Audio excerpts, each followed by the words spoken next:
Hey, this is Leif Gamford. I played the cash register thief in The Amazing Spider-Man, and you're listening to the Everything Geek podcast.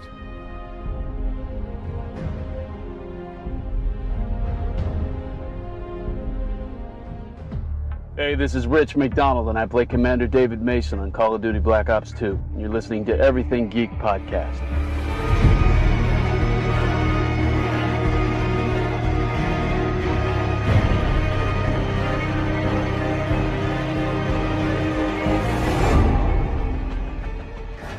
Hello, I'm Simon Fisherbecker. You probably know me better as Dorian Moldavar from Doctor Who, or the Fat Friar from Harry Potter. And this is Everything Geek Podcast. Your attention, masters, mistresses. All systems functional for the Everything Geek Podcast.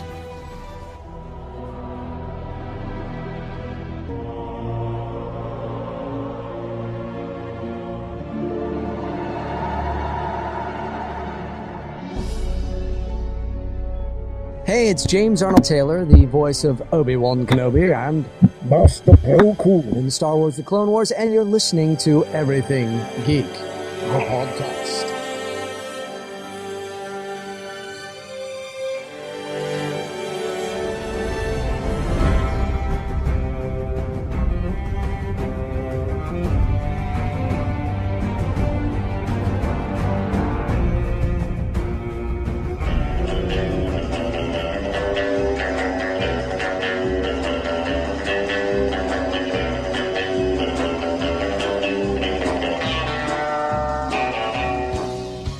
Face it, Tiger. You just hit the jackpot with the Everything Geek podcast.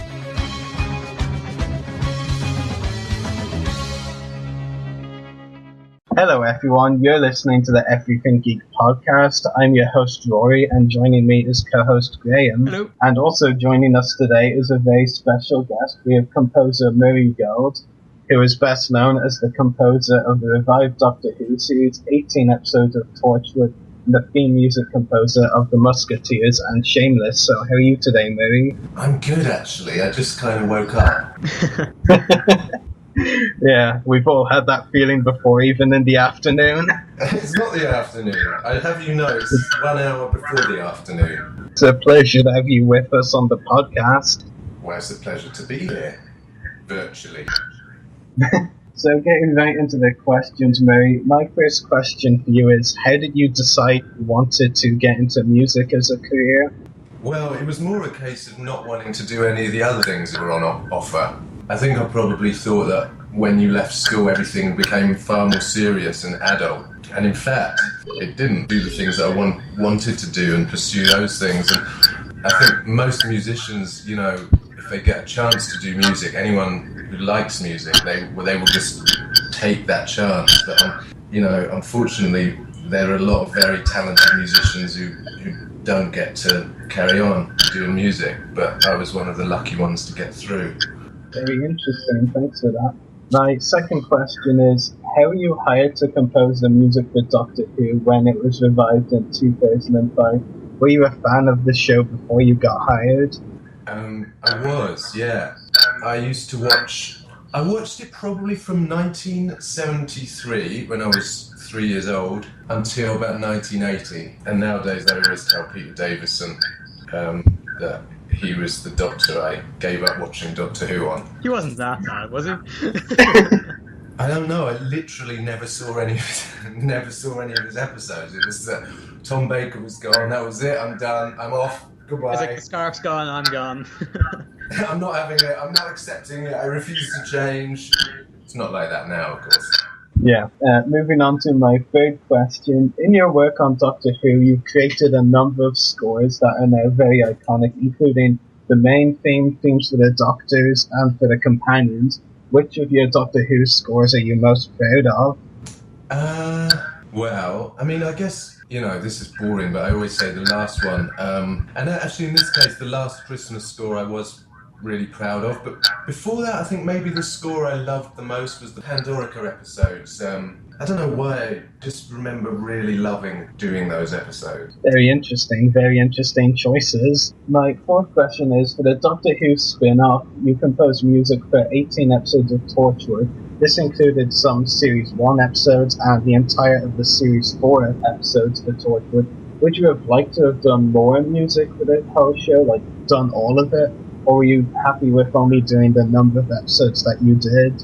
I don't know, really. I mean, it's interesting because once you start a show, I guess I've had to let shows go before for time reasons, or I don't use assistants like American composers do, so, you know, it's not possible for me to do 5 shows at the same time. But at the same time, it is very hard letting go of a show once you've started it and given it its sound and identity. You know, I think probably in the case of Torchwood or in the case of Shameless, when I handed that over to Tim Phillips in Series 3, I just didn't have time to carry on. But of course, yeah, I would have liked to have done them all. I mean, once you're passionate about something you work on, you just always want to do it, even if you can't for other reasons. Yeah, I mean, that happened with the Musketeers too. I just didn't have time to do... I mean, I didn't feel as personally identified or as close to the Musketeer franchise. I think for me personally, when you give up a chunk of time, you just want to you think of it as yours. You get quite possessive, you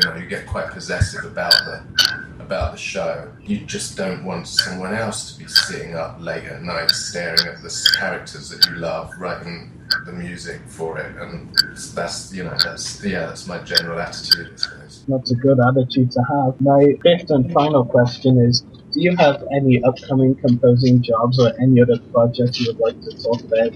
I know, of course, that the Doctor Who Symphonic Spectacular, which begins on May 23rd, is coming up. I want to talk about what it is for people who don't know and where they can buy the tickets.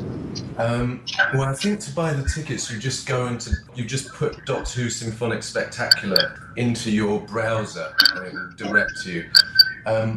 I think it's really going to be good. It's the first time it's been on in Australia, I think, 3 times, and we played with the full orchestra only. But in England, Wales, Scotland, we've only played once in Cardiff and 3 times at the Albert Hall.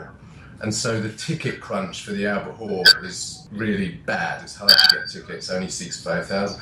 So we're going around the UK with the National Orchestra of Wales, who play all the soundtracks. So it's the actual Doctor Who orchestra. And there's about 200 people on stage. There's gigantic videos. I think the music, the sound system is incredible. And it's kind of like the anthemic sounds from the last 10 years of Doctor Who. So it's like a massive stadium rock gig for Doctor Who fans and other people, In terms of what I've got coming up next, I don't know, I'm going to Newcastle with the show, and then I'm doing this ballet in Newcastle. I work with this ballet company in Newcastle quite often. I'm doing something with Russell again at the end of the year.